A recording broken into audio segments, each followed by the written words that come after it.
A cada ano que se passa, o estresse e a correria parecem não diminuir. Pelo contrário, até piora com o passar dos dias. Infelizmente, essa vida agitada acaba desgastando muitas pessoas mentalmente.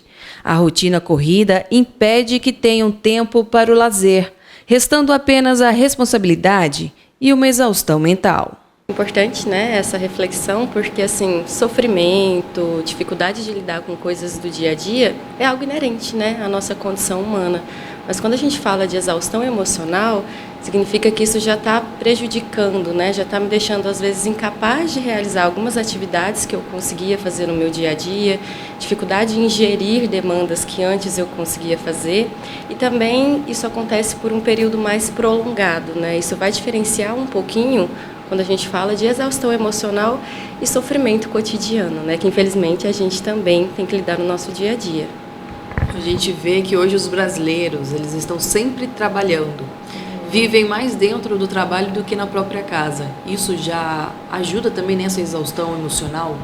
Sim, o trabalho excessivo, ele é um dos fatores, né, que pode trazer a exaustão emocional.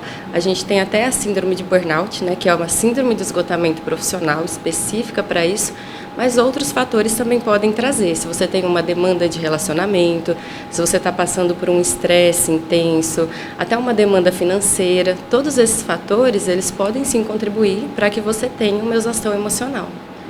Quando chega nesse ponto, o que seria o melhor para a pessoa fazer? Procurar uma pessoa específica para esse estilo ou dar uma reduzida ali, dar calma, né? Vamos relaxar porque a vida é só uma. Acho que antes, né, de eu identificar o que eu vou fazer, é importante eu me atentar a quais são os sinais, né, de exaustão emocional, como é que eu posso identificar isso no meu dia a dia. Então, nós vamos ter alguns sinais mais comuns, por exemplo, se você está com dificuldade de concentração, se você se sente mais irritado, se você tem um cansaço constante, insônia, né? São sinais de exaustão emocional. Não que um sinal isolado você vai se diagnosticar, nossa, estou com exaustão emocional, mas avaliar o conjunto, né, desses sintomas e avaliar com o que está acontecendo na sua vida. Só que a gente tem outros sinais que são um pouquinho mais sutis, por exemplo. É muito comum a gente falar da insônia, mas às vezes o sono em excesso também, né? Se você quer dormir o tempo todo, se você está muito cansado, a modificação no seu apetite. Então, olha, eu passei a comer menos ou estou comendo em excesso, isso pode ser um sinal de exaustão emocional. Dores de cabeça frequente, né? Quando a gente está em um nível de estresse muito alto, às vezes até a nossa pálpebra começa a dar aquela puladinha, é um sinal de estresse intenso. A própria autoestima baixa pode ser um sinal de exaustão emocional. Então, inicialmente, eu vou olhar para esses sintomas, né? Se eu estou tendo, qual é a frequência que esses sintomas estão acontecendo. Sintomas não tão comuns que a gente observa quando a pessoa está num contexto de exaustão emocional mais próximo ali, talvez com casos de ansiedade e depressão, é o que a gente chama de despersonalização e desrealização, que pode acontecer. Eu sei que é pouco falado, né, no nosso cotidiano, mas a despersonalização, ela pode acontecer quando você não se reconhece. Às vezes você olha no espelho e é estranho falar isso, mas acontece. Você não se reconhece, às vezes você pode estranhar a si mesmo, isso pode ser um sinal de exaustão intensa. E a desrealização é quando você sente que o seu mundo é um sonho, né, que você não sente que o que você está vivendo é real. E às vezes as pessoas têm esse tipo de situação, elas vivenciam isso e pensam, meu Deus, né, o que está acontecendo comigo? Não consigo identificar porque é algo muito diferente. E pode ser um sinal de exaustão emocional e estresse intenso. Tá, mas o que eu vou fazer depois que a minha autoavaliação mostrar que realmente eu preciso desacelerar para ter uma mente sã?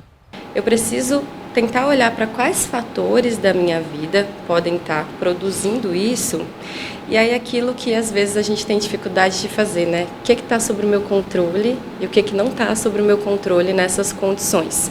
O que está sob o meu controle? Eu posso, né, tentar resolver, e o que não está sob o meu controle, é importante que, se está me causando um sofrimento muito intenso, que sim, eu procure ajuda profissional, procure ajuda psicológica, procure ajuda psiquiátrica, Porque na terapia, né, e na psiquiatria, às vezes a gente não vai conseguir eliminar aquele estímulo que está te produzindo uma exaustão emocional. Leslie, minha exaustão emocional é o trabalho. Eu não posso sair, né, porque eu preciso do meu trabalho para sobreviver, para demandas financeiras. Então, no processo terapêutico, a gente aprende a manejar, a gente aprende a ter ferramentas para reduzir essa intensidade do sofrimento que você está passando. E óbvio que, se for o caso também, entrar juntamente com o tratamento psiquiátrico, né? Porque a medicação, ela vai amenizar esses sintomas. Por exemplo, às vezes quando você está com exaustão emocional, você chega no seu trabalho e quer começar a chorar. Né? Assim, algumas pessoas, nossa, eu não consigo entrar no meu trabalho, eu quero começar a chorar, só que você precisa trabalhar. Então, nesse sentido, a medicação ela vai te ajudar a reduzir um pouco do que você está sentindo, para que você consiga dar conta das demandas que, infelizmente, apesar de você estar, né, exausto emocionalmente, você precisa lidar. Tem muitas pessoas que preferem não buscar ajuda e tentam organizar tudo sozinha. Neste caso, vai aumentar mais o cansaço dela, né? Porque ela não vai ter aquela ajuda necessária. Às vezes a pessoa ela até sabe, né, o que está acontecendo com ela. Por exemplo, a gente pode pensar em várias situações, como eu já falei, no comportamento alimentar. Olha, eu sei o que eu preciso fazer para emagrecer, para ganhar massa, mas até eu conseguir fazer é diferente. Então, quando a gente fala de exaustão emocional, eu sei que eu não poderia ligar tanto para isso, né? Eu sei que talvez eu deveria agir diferente nessa situação.